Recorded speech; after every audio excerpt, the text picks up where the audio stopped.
tummy. I'm reading Alexander's Outing today. Alexander lived with his mother and his 4 brothers and sisters in the most beautiful place in the whole of Sydney. But Alexander's mother was bored. So one warm sunny morning, they all set out in search of adventure. Past the bottle tree, through the iron gates, and along Art Gallery Road. "Stay close, take care," quacked Alexander's mother. But Alexander did not stay close, and Alexander did not take care. He struggled behind with his head in the air.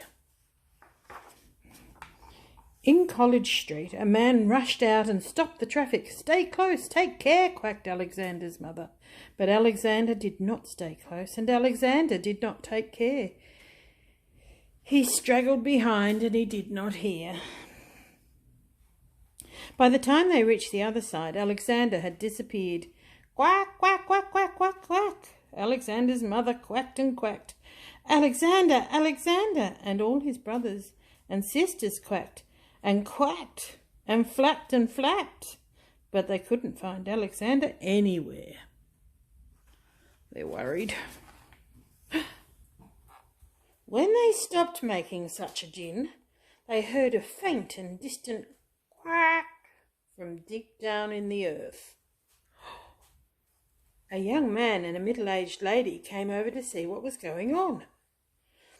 "Quack, quack, quack." The young man tried to reach Alexander, but his long arms were not long enough. The middle-aged lady had an umbrella, so the young man tried again with his long arms and the umbrella, but they weren't long enough either. Quack, quack, quack, quack, quack. A young couple picnicking in Hyde Park heard all the commotion, packed up their basket and came over to see what all the fuss was about. "How are we going to get him out?" the middle-aged lady asked. The young couple had no idea. "Cheer up," they called out, and dropped a half-eaten cheese sandwich down the hole.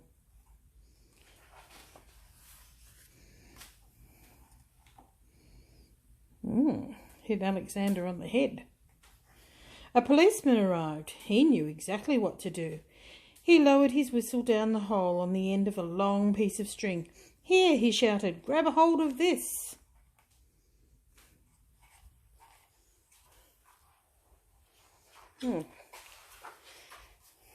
But Alexander did not grab hold. Alexander did not hear. He's gone to sleep. A small boy and his mother joined the crowd. A feeble quack came from the deep down in the hole. How were they going to get him out? Then, before anyone could stop him, the small boy tipped his drink down the hole. "Yah, now you've gone and drowned the poor little blighter," shouted the young man with the long arms. And they all tried to peer down the deep dark hole to see. Everyone started talking at once. They all wanted to rescue Alexander, but how were they going to do it? From their basket, the young picnickers handed out 2 cups, 2 plastic bags, 1 lunchbox, 1 thermos flask. The small boy still held his empty drink can. Then, ducks and all, they pranced in one long snaky line to the Archibald Fountain. Now dipping and tipping and dipping and tipping, skipping and dripping and quacking and flapping, dripping and skipping, from the fountain to the hole and back again they danced.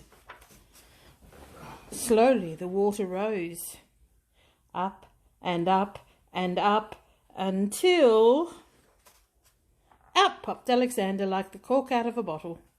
His mother flapped and flapped and quacked, and all his brothers and sisters flapped and quacked.